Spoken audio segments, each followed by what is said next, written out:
Hi, everyone. Welcome to Barry McGuire's Creative Real Estate Education, a special segment of Monday Main Event. We have, can I call you Focus Team now? Are you comfortable with that? That's up to you. Okay, we have Focus Team member Deb Kennedy. Deb Kennedy started in creative about 6 or 7 years ago. You came up to Edmonton, yes, and took a Yeah. course.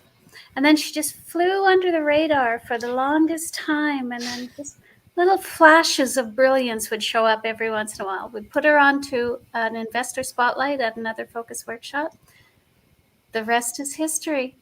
So, welcome, Deb. Thank you for joining us. Thank you for having me. Absolutely. Everybody, as you're joining, please say hi, give us a wave or a like, or, well, let us know you're here. Ask questions. Deb is you'll find out really quickly that Deb is kind of magic when it comes to. Okay, I get to say this. We did the One Damn Deal 6-week challenge, and you were a huge support in that.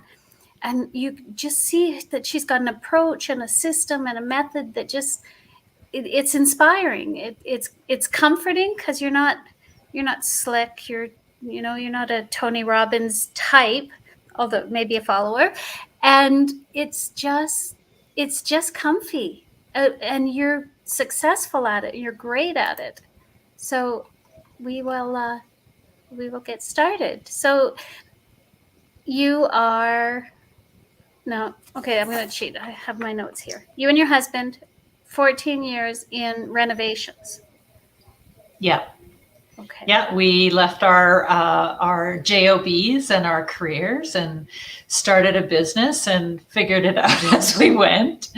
And then it occurred to us, we're making all these houses pretty for all these customers. Why aren't we doing this for ourselves and growing, our own financial freedom, our own future, our own portfolio, however you want to look at it. But it turns out the banks aren't big fans of renovators. So I started looking, well, what else can I do? There's got to be another way to get this moving forward and work with people that, talk to us about renovations and then say, oh, yeah, no, I don't want to do that. But maybe we could offer them a different solution because we can do those renovations. So yeah, it kind of grew from there, and I came up to Edmonton, and the first creative workshop I went to kind of blew my mind. All these people doing all these deals and making it sound so easy. So I kind of dove in. It wasn't so easy, I'll just be honest. And I think I started off, following a lot of the negotiation books, like Always Be Closing and Do This and Do That. And a lot of them are written by men, and I wasn't translating those skills and those techniques very well in my approach. So it was like some pretty fantastic failures at first. But then I started to get a lot more genuine and just talk to people as I am, who I am. I developed some things to say, some things not to say. And now when I go in, this segment is so perfect because I think when I started, I was all about the negotiation. Okay, let's get down to it. Let's get this deal done. Let's figure out how to paper it. And then now I don't do that. I go in and I am trying to get as prepared as I can before we even start the negotiation phase. So I'm really trying to build rapport, figure out the house, figure out the human, and then gently move it into a negotiation phase. Brilliant. Okay. Oh, we have another focus team. Neal, how very nice of you to join us. Not at 4:15 today or 5:15 today. Yeah, 5:04. Good for you. It's like, everyone, please say hi to Neal Taniguchi as well. Thank you. So we are talking. You'll be brilliant in this, Neal. We're talking trust and rapport and relationships. I was told it was the Deb show. Well, she's in the middle, isn't she? This is just. I'm on the hot seat, man. Push. There. You didn't get the memo about the blue sweaters, I see. Apparently not. Yeah, so. I could put on my red or green if you want, since we actually won a game. Good things. There we go. So there. Okay. So we are just starting to talk about way before you get into negotiation, way before you get into analyzing, way before you even start to introduce a strategy, you have to connect with the sellers. And so, Deb, I don't think we even got into that really. Just that's what we were going to do. Yeah. So how I usually start is thinking about where is the seller coming from. So basically, by the time they're picking up the phone to call me, or they're talking to their friend and then their friend refers them to me, by the time I'm actually interacting with them, a lot has happened in their life. So even though I'm coming in as a snapshot, I'm trying to be aware that, they have a whole world view, they have a whole world of experience. And right now I'm kind of seeing like 3 similar threads in the people that I talk to, where they've been put down either, by family, friends, COVID, whatever. They've probably been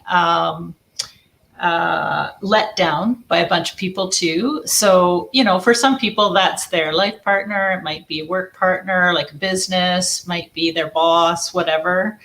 For a tired landlord, it might be their tenants. Like they've reached that is one tenant too many threshold. So, and then the third thing I'm finding is a lot of conflict. So like I pick up the phone and they're ready to fight me. And I just have to calmly not enter into the arguments, not enter into the fights. And hey, you called me. Would you like to chat about your house?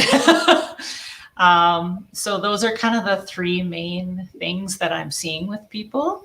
So I just kind of meet each person where they're at, and then we take it from there slowly. Usually I'm trying to back them out of whatever panic situation made them pick up the phone or send the email or whatever. You are no longer cold calling. I've done the walking thing, like door knocking. I've done the cold calling. I don't do that as much anymore because it's a huge time chunk. And with our other business, I just don't have time for that. So I will answer every call, every email, every referral that comes to me, talk to everybody. But I don't go out there searching for cold calls anymore at this point. I don't think Neal does either. We're the same way. We wait for the phone to ring.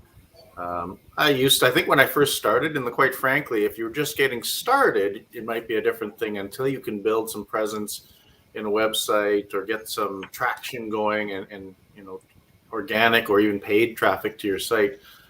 Certainly to call for rent ads was something we did occasionally. We would just say, hey, have you any interest in selling instead of renting? Because the tired landlord, just to build on what Deb was saying, the tired landlord sometimes knows they're tired, but doesn't necessarily know that they have an exit that doesn't involve going the traditional MLS route. And it can generate some conversations. And even it can be seed planting for future, right? It's not always just hunting. Some of it's farming, right? You're seeding for future harvest, so to speak. But I would say that, again, a long time ago, we learned something that said there's a major difference between what you call a prospect and a suspect when it comes to a homeowner or seller. And you want to get through the suspects very quickly and work only with the prospects. And so certainly what Deb was mentioning in terms of return on your time invested, if you have the time and you want to get started, and it's a great way to even just have those practice. We do some role playing in the focus weekends with you folks, Barry and Donna, right? And it's a good way, instead of just straight role playing, perhaps with another investor or your friend or a family member, you're actually talking to a live person. And like Deb says, you'll encounter lots of different personalities out there.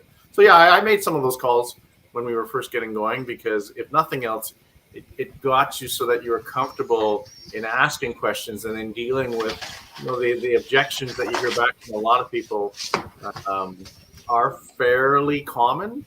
So the whole, well, why should I give you my mortgage balance? If you were looking for an agreement for sale type deal, it allowed some confidence building and some skill building, and sometimes you never know, it could lead there. I'm trying to think if we ever got to the point if we bought I did buy a rental property now that I think of it, right, on AFS, but certainly it's a lower probability, lower closing ratio than if they're motivated and they're reaching out for you, type of thing. We have the initially, before any of our focus workshops, we have that homework is that you have to make some cold calls. You have the lead sheet in front of you, and you have to make the calls to just be able to relate to what we're talking about now, the rapport and the comfort and the practice of just asking the questions and getting through that, and do it before you find a potential deal and fall all over it then. So yes, Definitely, yeah. and Deb did, Neal, you probably haven't seen it. Deb did this wonderful handout for our One Damn Deal Action Challenge of Okay, no, I haven't. a call log that she did. It was brilliant. You get to read all these stories that she's. It was very good. Systems. I can't actually take credit for that. I heard somebody else speak, and they said track everything. Yes. So I think after my first few calls, I'm like, well, how am I ever going to know what's working and what isn't? So I started tracking like what the seller's motivation was, where the house was, why the deal moved forward, why I thought the deal didn't move forward, all that kind of stuff. And so every few months I would go back and look at my silly little call log, which was nothing fancy, just a Word document. And I went, oh, what if I try this? What if I try that? I haven't done this yet. Maybe that would work. There was a lot of figuring things out, trial and error for me, for sure. I think with everybody, that one just goes. Now, you were talking about the three themes that you follow. Do you have different approaches for those, Deb? For example, you put them down. They've been put down. Right. So a lot of people feel beaten down by whatever their life situation is. Like, it's like the classic country song, like everything goes wrong and then the dog dies or whatever. So for people who are feeling vulnerable or embarrassed, I really just try to normalize their situation.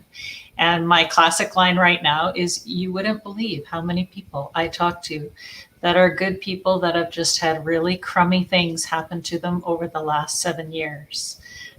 So that one sentence, some variation of it, like you can watch people's stress level just come down. You mean I'm not the only one? I'm not the one person that's in this terrible financial situation or has the worst tenants or whatever. Like that one sentence just brings them off the ceiling, and we can now have a conversation because they feel like, I'm not that unusual. I like that. Neal, do you follow pretty much the same on that? Or? Yeah, we have a version of what Deb says, and I think you develop over time. Like Deb says, you say, okay, what reaction did I get when I said this versus when I said that? And obviously, if you get the wrong reaction, you kind of cross it off your list of features. Yeah, I'm not going to say that again. But I think one that I keep coming back to, because it works in our business, because we're doing not only buying, but we're doing a lot of exit via rent to own. And rent to own folks, there's a little bit of, you can see sometimes there's that shame in those folks when they're coming to you because they have credit issues and they're adults, and they've maybe had some real success or just normal credit before they hit a bump. And we just say to them, hey, life happens. And it's two simple words, but it does melt. It can break down a barrier, right? When we say that to people and they go, okay, right. And I like what Deb's saying, to say, yeah, what you're experiencing is you're not alone, right? Especially in this last little while. Yeah. Right? In the good times, the call volume definitely goes down, but certainly the call volume, as everyone knows, we've been talking about it in this forum for a while. It's coming, right? The payment deferrals were a year ago. When you think about it, those deferrals are gone, and CERB is finished, and all those sorts of things. So certainly, yeah, there's the call volume, I think, is not going to get any lower between now and the spring. No. Wait, Deb and I were talking about that just recently, that it was when the market was a little hotter, we didn't go there as much, but A rising tide floats all boats. Yes, there you go. It's a good time to get out there and practice right now. Yep. Or get deals. Yeah, either way. Please understand the strategies before you try to explain them to a seller, please. So we have a question. Deb, how long in general does it take to build a relationship before going for negotiations? And what do you talk about? In my perfect world, I love to do a phone call first and then go meet them in person. Like, that's it. It's not super complicated for me. Within a phone call, I can usually tell, like Neal says, suspect versus prospect. Not always. Sometimes I get it wrong and I go to the house and think, oh, how did I miss this? But usually that's all it takes is a phone call to kind of get a sense of where their motivation is at, where their house is at. And then once we're face to face or mask to mask, however you want to look at it, once I'm in the house, then the relationship tends to grow from there. And I tend to start the negotiation process by the time I'm at the house. Plus, I've already done some background. I might have had a realtor run comparables for me. I probably have pulled title if I'm going as far as going to the house, because I've had a few people who were trying to sell me something by way of agreement for sale. One house, the bank already owned it, and one house, their uncle owned it. So I check before I go to the house now. And so I'm prepared. Plus, we've started a relationship. So really, it's just the phone call and the house visit. Okay, fair enough. So we just have some comments here. We'll keep going on this. Neal, anytime you have something, feel free to jump right in. I think In there. So the other theme. Oh, sorry. Someone froze up. I wasn't sure whether it was me or not. I think my answer to that question again is it depends, and the better answer is maybe as long as it takes. And sometimes it can take longer than we all want to, and you want to dive in there, and it's like patience will get you right. That patience is a virtue thing, exists for a reason. And sometimes it's hard to remember because you want to jump to the numbers and get to the deal. But the more you can spend, the more time you spend in that initial phase, the less time you probably spend in the negotiation phase, quite frankly. Good point. I like that. Okay.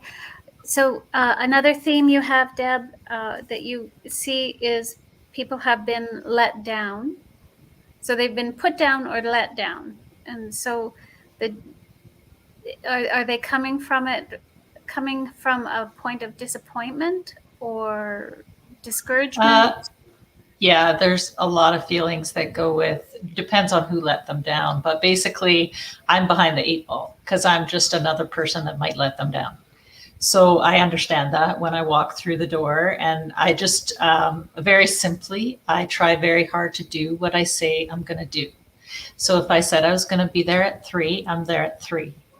If I said, I just need a couple of days to do a little more background on this house or this neighborhood or whatever, I get back to them in 2 or 3 days. I don't string anybody along. I tell them it might take me up to about a week to do da-da-da-da-da-da.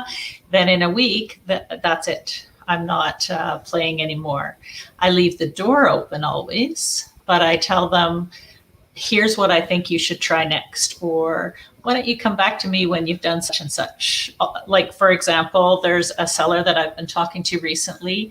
his roof is atrocious. I am never getting insurance for that property. So I just left it open. I'm like, well, we can drop the price and I can put a roof on, or you can put a roof on and you can call me back. So like, it's not confrontational. It's, I'm not playing games. He's had quite a number of people let him down. I didn't do that. I just played upfront, straight up. I can't insure that house. That roof is atrocious. Neal, do you have any thoughts on it? Or do you shift your approach to for sure. people? Yeah. Because again, you're going to run into so many different personalities and B, situations. So there are going to be people who you don't do a deal with in the very first time you meet them. There's other people who are like, you're 10 minutes in, they're like, good, let's go. Where do we sign? They're like, whoa, did that just happen? You're kind of looking over your shoulder going, am I on candid camera or something like that? But it has happened where people go, yeah. And I'm always wondering, when that happens, I'm like, have they spoken to another house buying type organization or company so that you're sitting there trying to go through some of the subtleties of agreement for sale, and they're already ahead of you on that. So sometimes someone else has set the table maybe for us to come along and finish a deal. In other cases, there was a fellow we met, and I think it was 18 months later that we bought his property. And he kind of knew that he was just gradually going backwards. But he thought maybe there was a chance he could turn it around. And finally, he just came and said, I want to go while I can still go on my terms. Right. So he wasn't actually in trouble yet. He just knew that he was starting to dip into reserves. And again, that house thing is something it's almost baked into the psyche that you run into people who, when they're calling you, they've maxed out their credit cards and their lines of credit, and they've stopped making payments and doing all this other stuff in every attempt to actually protect the house and what it means to them. And they maybe even let their car go and stuff like that. But so the symbolism or the emotion tied to being a homeowner is so ingrained and deep that it can create, by the time if they don't recognize it and get out early, it can create a rather tough situation. Right? I think that's such a good point. To it's important to recognize and respect the emotion of losing something as big as a house, and not come in there guns blazing and, okay, here's the offer and take it or leave it, or just popped in my head right now. Go ahead, Deb. I was just going to say, on the flip side, it's important not to join a pity party. Like, as much as we care about crummy things that happen to good people, if I just take sides or offer too much sympathy, that's a bit of a wormhole that, like, this is a business, and I'm happy to refer you to counseling, to money mentors, to something else, but I can't join the pity party. I don't have a magic wand. I can't grant 3 wishes. So I'm very careful with people who are super emotional, to figure out, okay, so maybe we need to take a step back and do something else with how serious this situation has gotten first, before we even talk about the house. I was going to say, I think my version was, I was on a different tangent, saying that, if you think about the times when you have something that you're going to sell, and it could be something, the common example might be that you put your car up on Kijiji or Facebook Marketplace, and we all love it when we get that message that is nothing but $10,000 and you have it listed at 15 cash. And it's like, no. And you rarely make a deal with those people. So if you reverse that situation, it's pretty hard for someone, to sell you their house if they have a price on it, and you open with a price on them, right? If you're gonna lead them down a path, some of the stuff we talk about again in the course about how if you have a $400,000 house that gets sold on MLS, it's not truly 400,000. But if you said to people 370, and you haven't taken the time to develop that math part of it, to say, by the way, 400,000 on MLS by the time you pay, realtor payout penalties, carrying costs, etc. We're pretty darn close anyways, right? And there's convenience and all that sort of thing built in. So how you set up getting to your numbers again can make that difference. I think another thing for me is I don't always know which solution is going to be best until I hear the whole story. And even after then, so I had a house this summer or late spring or whatever, where I listened to the whole story and I thought, I still don't know what's best. So I did a 3-offer strategy. I said, here's what we can do as a joint venture. Here's what we can do if you do seller financing. And here's what we can do as a cash offer. You guys can pick. I made sure that I could follow through on each of them, but I gave the control and the decision back to the seller. I wasn't sure which one they would prefer, even after a long conversation. Giving people options. So Deb, I heard you describe AFS, agreements for sale, as seller financing. Is that, we're not going into negotiating, but is that your languaging is seller financing? Yeah, usually, because that's easier for people to understand than anything else I say. Because typically, if they don't understand the word seller financing and I say, oh, well, that means you're basically going to be the bank, then they start to understand that part of it. Oh, like basically I'm holding the mortgage kind of thing. Anyways, the conversation evolves from there, but those are the simplest words that I've found that most people will understand. Fair enough. Okay. Sorry, I'm just looking at the banners here. Let's see if there's one I'm supposed to be putting up here. Well, let's go back with this one. I like this one. So there we go. So let's get into conflict then. So are these in any order of how you approach them or no? So conflict, divorce, feeling confrontational type? Yeah. So some people, I'll pick up the phone and they'll be relatively okay on the phone and there'll be something different in person, or vice versa. I'll pick up the phone and they'll be quite confrontational on the phone. So my approach that I found to be most authentic for me is not to confront everything that they're saying, even if I know they're full of the malarkey. Whoa, easy there, Deb. Yeah. So family show, I really pick my battles. So if they tell me, I think the example I used for you, Donna, was the deck story, where there's nothing wrong with that deck. So we're both standing there on solid ground, looking at this deck that slants away from the house rather precariously. It's probably 40 or 50 years old. Like, I don't really want to put my feet on that deck and step on it because I'm not sure if I'm going to fall through. The seller is telling me that deck is fine. And like, he has got his back up against a wall. Clearly, a number of people have already told him it is not. But I look around at the rest of the house and I'm like, maybe he did it on purpose. So I say, oh, well, it looks like your house in general has a plan so that the water drains away from the foundation. That's really smart thinking. So that was a lucky shot. That was exactly why he did it. I did not confront, that deck is coming down fast. If I get this deal, that's done. So it isn't about winning points in the conversation. It's eye on the prize.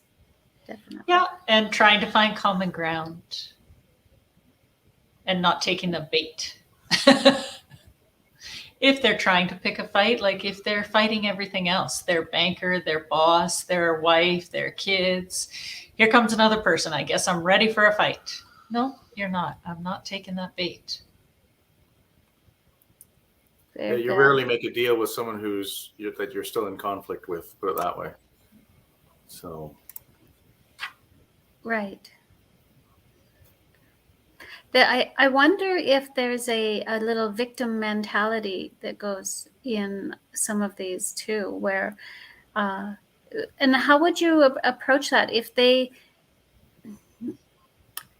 So I have this vision of victim mentality where they can't find a solution because if the failing is because other things happen to them. Have you come across that with sellers, that it's so far out of their control that a win wouldn't work for them?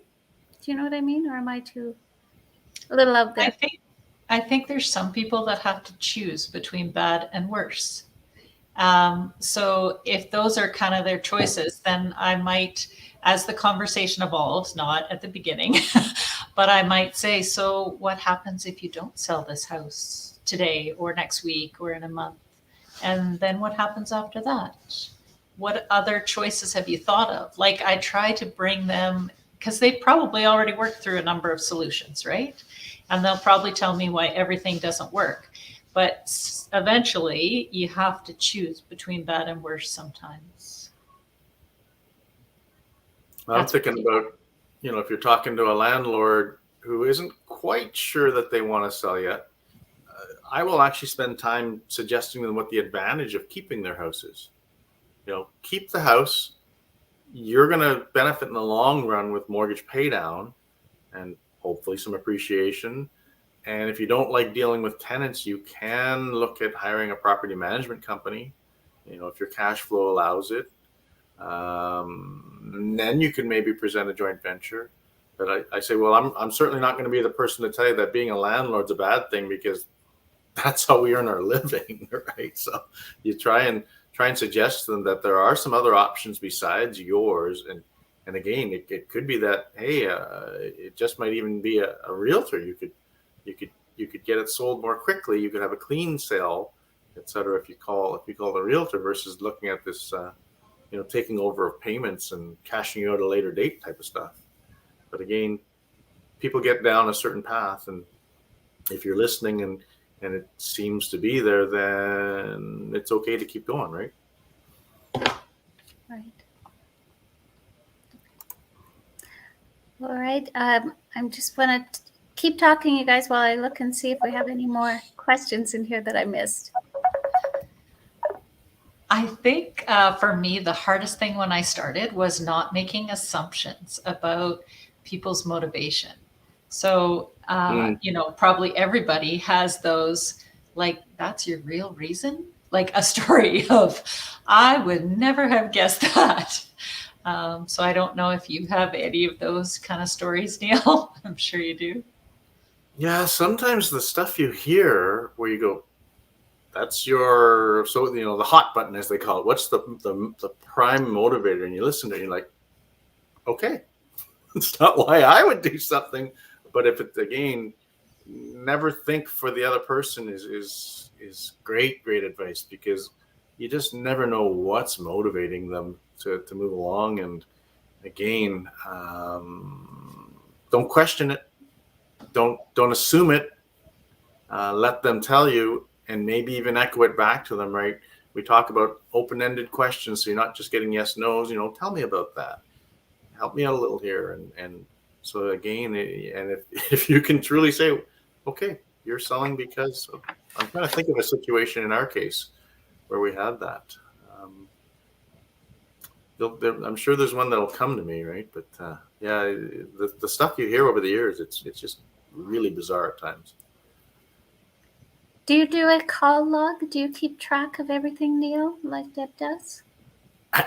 Yes. Not anymore. As we teach? Yeah. Okay, good. Yes. Yeah. In the old days, I certainly did when I started, because I can remember, you're getting this call and I'm listening. I'm like, this sounds really familiar.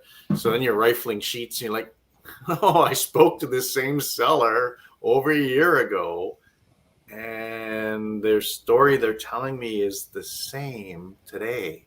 And so you can piece it together that something didn't work out then, but they still haven't found a solution, right?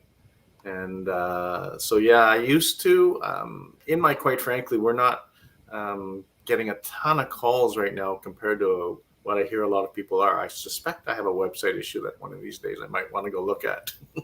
So we're doing a lot of it mainly by just referral, and I'm picking up wholesale deals right now too, because again, there's that time saving that I can get it handed to me on a platter. Sometimes there's a benefit to that, but oh yeah, for sure, there's a good reason to keep the log. Just again, do as Deb says. Do as he says, not as Neal does. Yes. Tammy asks, what is each of your favorite scenarios you see you jump? It's an invite to a place in Kelowna in the summer from Tammy. I would jump at that in a heartbeat. Come have supper. I'm kidding. Since I'm talking, I guess I'll go first. Favorite scenario? Newer house. They put 5% down. They can't sell because they're underwater, not necessarily from what they paid to what they can sell it for today, but certainly by the time they pay their payout penalty, if they're on a 5-year fixed mortgage and they have to pay a realtor, they're underwater. And so we like high loan to value houses. Hey, thanks for the invite. Where did that come from? Wow. Exactly. So nice. Magically appeared. The power of the Maguires. So yeah, high loan to value. Why do we like those? For the reasons of not a newer house means you're not going to have to do a lot of reconditioning. Typically, it might be a little bit of paint, might be a little bit of flooring, but the hot water tank and the furnace and the roof, the high dollar things are good. You're not ripping a kitchen, that sort of thing. And not much cash to. Sometimes you're just taking over payments, period, and it's zero cash to mortgage. The downside to those ones is that they can be harder to cash flow, right? But again, because we're typically exiting via rent to own, we will design them so that they are slightly positively cash flowing and keep going from there. So that's probably my favorite. Deb, do you have a favorite? I don't actually, because my hubby and I have a renovation company. We can do a lot of renos, and I'm not afraid of that if that solves the seller's problem. Depends on how big they are and how much else we have going on. But yeah, my preference is always someone that wants to do the deal. I don't want to have to convince them that this is the right option for them. I will walk them through the process and see if it's a right fit for them. And there is some sales involved for sure. I don't want to make it sound like I present it like a take it or leave it kind of thing, but I'm not doing any of the convincing, like what else you got out there, any of that kind of stuff.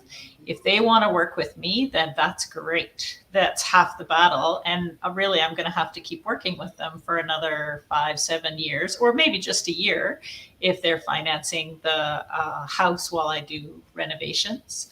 But yeah, I want to see lots of motivation from them to do this process. Okay. So Neal has a scenario property wise, and you have a seller that's good. Okay. I guess I just think, well, I can do whatever I need to do with the property, but I can't fix the human. You can't fix human. Okay, that's it. Okay, Michael Because asks. people end up moving very quickly from the prospect to the suspect pile if they're going to be difficult. Are there situations where a suspect is okay, or is it just always too much work? For me, it's about my why and my lifestyle. So if they look like too much work, like they're going to call me and complain about everything, that wrecks my lifestyle and it's not moving me closer to my why. So they're out. I'm not that brutal, but I will suggest a different direction for them. And I think it's what makes people suspect is that the deal's not there. The numbers don't make sense. And it can be that they're being unreasonable to boot. But typically, if it's someone I'm trying to think if I had someone who's being unreasonable but had good numbers. And that can't say that those two have, because, well, put it this way, if it turns out that we have an agreement for sale seller who ends up being a pain in our you-know-whats, now that the bar's been set with malarkey, I'll have to say you-know-whats, then we're working on one right now where we're going to refinance it. We're just going to take them out. It would have been better for us to stay in that agreement for sale, because when I refinance, I'm on corporate, so I'm on a higher rate. It's just not worth like you said, it's not worth, what'd you say, Deb? It doesn't mesh with, or it puts a cramp, or it's not moving me where I want to move mentally. So we will take her out. Right. So advice to newer investors who tend to get a little emotionally attached to deals. They want them so bad. I have to quote Andrea on this one. A free house is not always a good deal. Yeah, and it's easy to say and hard to do, but the emotion of the deal, you invest a lot of emotion into a lot of deals, and there may or may not be someone in the audience watching right now who is relating directly to what I'm saying about investing a lot of emotion into we won't say what neighborhood in South Calgary deal.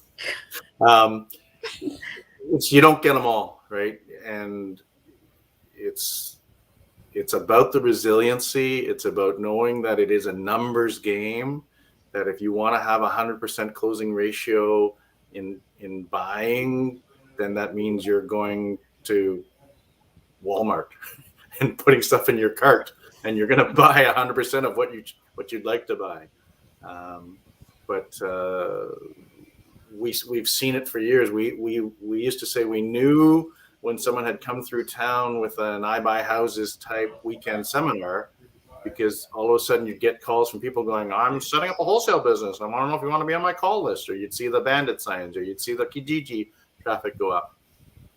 And then you would also very quickly see that they would melt like the first snowstorm of the year, and they just hit that little bit of and didn't keep going.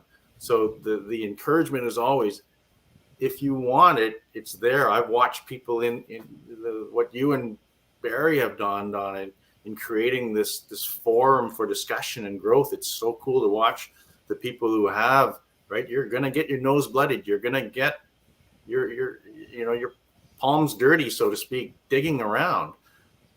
But it's there. It's possible. It can happen, and it's this. Here it is. The word again. Stick-to-itiveness is what really it separates wheat from chaff.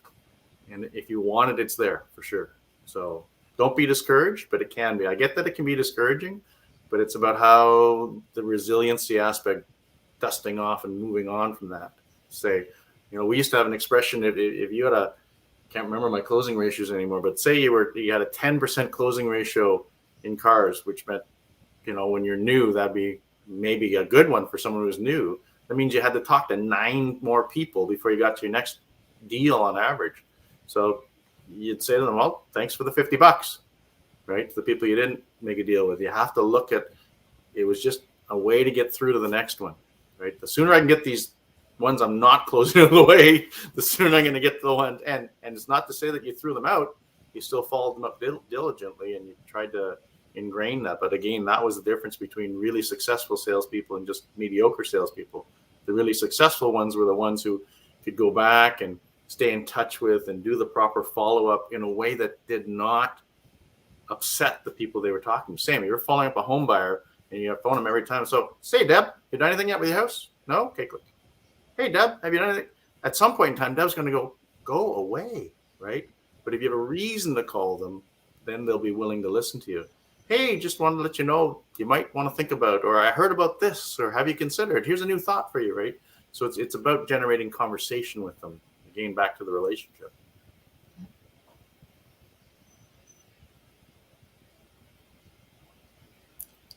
Okay, sorry, I was just seeing if Deb was going to say anything.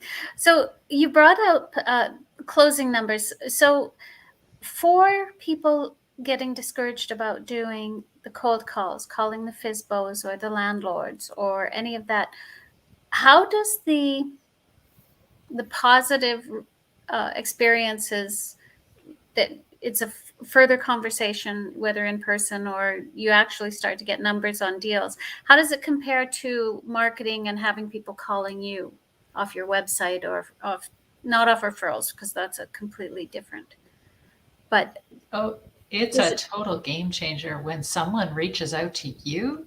Their motivation level is like 90% higher than if I'm cold calling, interrupting their dinner or their nap or whatever.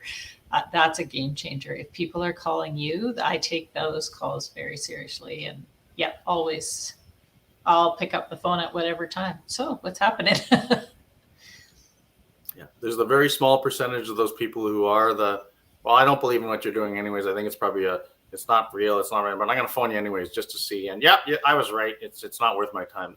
Those people you don't let get in your way. But if someone's phoning you who's truly looking for a solution that they haven't been able to find yet, there is no comparison between that and cold calling. Just like there's no comparison between the referral and the call that gets generated by your website.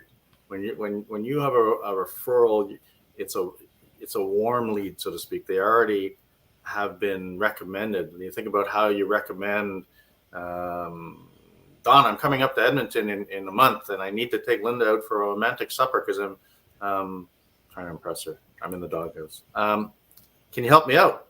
You're not going to give me a crappy recommendation for a restaurant because you're also putting a bit of your own self on the line when you're doing that. So you know that someone is not going to recommend a house buying service if they don't think that it may lead to a positive outcome for them. They're not going to say, well, I'm going to throw you into this Shark Tank, right? Absolutely. Seller motivation when they come to you, it makes negotiations so much easier.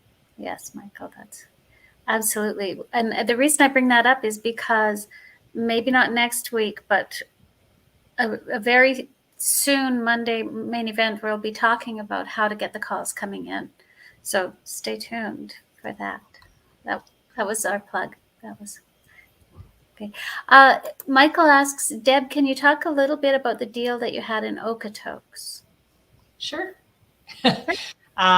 So that seller was a referral from somebody else that lives, I don't know, 100, 200, 300 kilometers away from that house. So I followed up on it in 2018. And at that time, she was investigating her options. So we talked, and in my opinion, at that time, she wanted too much money for the deal. And then she wasn't sure. Maybe I'll just wait till the kids graduate. And then I followed up again in 2019, I think it was.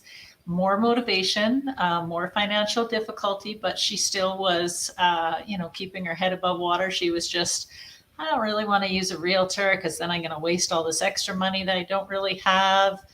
And at that time I thought, if I'm not making progress with her, even though she's called me twice, maybe I'll refer her to a gentleman. Maybe it's a girl thing, right? Like, I don't know.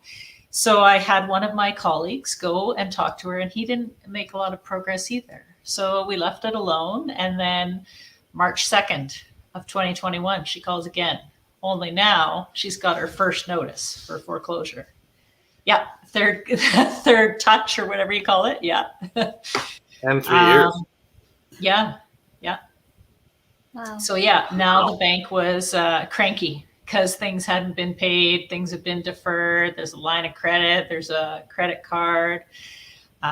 So now she was super motivated. She understood what I was offering. She already knew me as a person. She knew that I wasn't going to push her into something until she was ready, but now she's ready. But then the more I listened, the more stressed I got. So the bank is already shutting things down. CRA is already knocking on the door. She's just got her first notice about foreclosure. So we're kind of just at that early stage where we might be able to get them back out because it hasn't gone to court yet.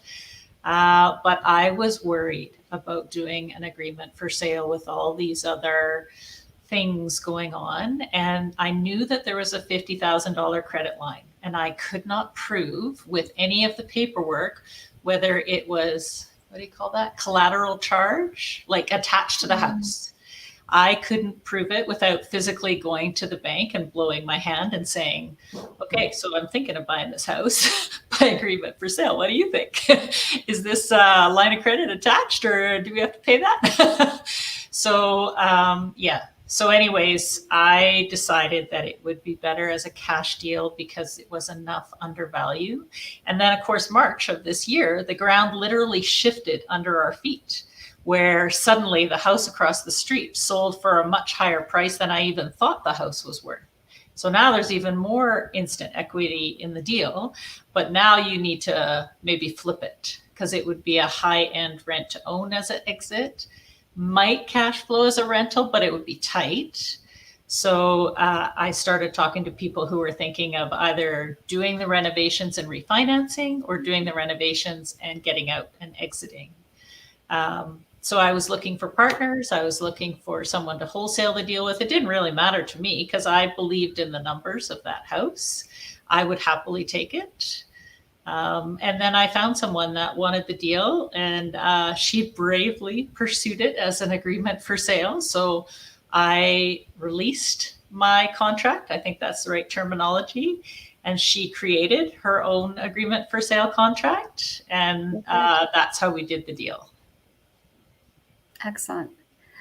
That is a catch when you assign an agreement for sale, is that you are the one that has the contract. So you have to be very careful. It's different than a straightforward purchase, for sure. So how is that deal going now? Do you know? I believe she has recently exited. So the renovations were complete. Miraculously, the windows finally arrived. And I believe she's out. Brilliant. I think the house is sold. Yeah. The creative network, everybody knows everybody's deals. Hey, everybody's Not all of them, but yeah, it's a large province with a small family. True. Now we have another question. How do you figure out if the seller has a line of credit? Will the bank tell you the truth? Do you want to do this one, Neal? I had a thought when you were actually, so yeah, let me jump in on that one. Because when you were saying that you weren't sure whether it was secured or not, one of the thoughts that popped in my head was if the seller, again, if they have the level of motivation to give you all of that stuff that you're looking for, one of the hints would be what the rate that was being charged on said line of credit is. Because if it's secured, it should be at prime plus a half, and hopefully not prime plus one. And if it's unsecured, it's very likely it's at least prime plus 1.5 to 2 to 7 points type of thing. So the rate might tell you something to do with that when you see what when you get that way.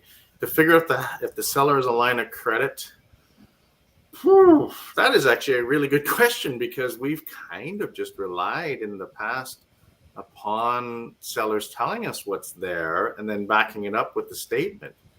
But now that gets mentioned, I'm like, man, if someone said, well, here's my mortgage balance, and they actually have a line of credit behind it that they haven't declared, the only way that I can think of to do that is that they would sign a letter of disclosure, not a letter of disclosure, a letter of authorization saying, I, Joe and Mary Seller, authorize you, Neal of Peak Housing, to talk to Scotiabank in regards to this matter, right? That's the only thing I can think of. And I've done that even by email. Can you please reply all? If it is, and I'm using Scotia again, if it's a bank where I have a decent contact with, I can sometimes get it done with a reply all on an email, which I don't know if that meets the bank sniff test, so maybe it's not the Scotiabank. Yeah. But yeah, to your comment there, Michael, is if it's against title, it will show up. But again, a lot of these readvanceable type mortgages are registered as just one collateral charge. So you don't necessarily know whether, Scotia could allow you to have 5 products under a step. Literally, one could be a secured credit card type of thing. So it certainly, if it was a second that's secured somewhere else, like a second mortgage, it's definitely going to show there. But yeah, if they have their mortgage documents, they always say to them, that big thick manila package that your lawyer sent to you, when you bought your place, and they go, oh yeah, I haven't seen that in years. Did I get that? I don't think I got that. When you blow the dust off it. Absolutely. Yeah. I don't think we have any more questions. Deb, do you have any final words of wisdom or advice? Or I know Neal does. I just saw him. Let's let him jump in. Yeah, just thinking about that, what Michael's saying, I have had it the other way where people said, oh, I don't have a mortgage on the house. Oh, your house is free and clear. Well, no, there's a line of credit, but right. So sometimes people get the terminology mixed up. So it may be a case of just talking to them and asking them what they have. Do you have a line of credit? Or they don't even realize that the line of credit that they have is part of a collateral mortgage. Like I know RBC offers it. I'm pretty sure BMO offers it, where it is secured against the house, right? The Manulife one, well, we don't really have a mortgage. We just have this line of credit. Well, you kind of do and you kind of don't, right? So, yeah, just to finish that up. So whoever because it was anonymous, posted the question, that is a really good point that touch wood, we haven't been burned on yet, but it's something to be aware of to make sure that you truly understand the debt that's on the property, what's secured and what's not. I'm about to go have a coughing fit, so. Okay, wait, Deb? My current question right now is actually about personal guarantees. So for people who have businesses that are kind of falling away and they've signed a personal guarantee, does that then bring in the house to any of that? So I did have one seller that I spoke to that was on the brink of bankruptcy in their business. It did have personal guarantees, but they chose not to pursue. They went the realtor route instead of the agreement for sale route. And I was like, oh, phew, that's good. That sounds like a lot of homework for me to figure out how to detangle this personal guarantee from the house. So I never did follow through completely on that one, but that is a question I currently have. The way that we deal with that, Deb, is and I think we've talked about it in some of the weekend sessions, the seminars, Donna, but we actually get a second mortgage signed back to us by the home seller to push that asset on paper underwater. So if they owe $300,000 on the $400,000 house, we'll get a second mortgage signed back to us for $150,000 or some arbitrary figure, well over value, to even allow for some appreciation, so that if they ever had to, if they ever went down that road and declared it, we unfortunately had a situation a number of years ago where a seller declared bankruptcy after entering into an agreement for sale deal with us and declared the house as an asset that they still owned. We're like, so again, there's been some tweaks to our contracts since then, and to make sure that it again, even in some of the talk in the forums and the groups, I see where people say it's a long closing, no agreement for sale, and we want Barry maybe to weigh in on this, Don, and maybe you can post about it later, is that possession and closing are when I get the keys.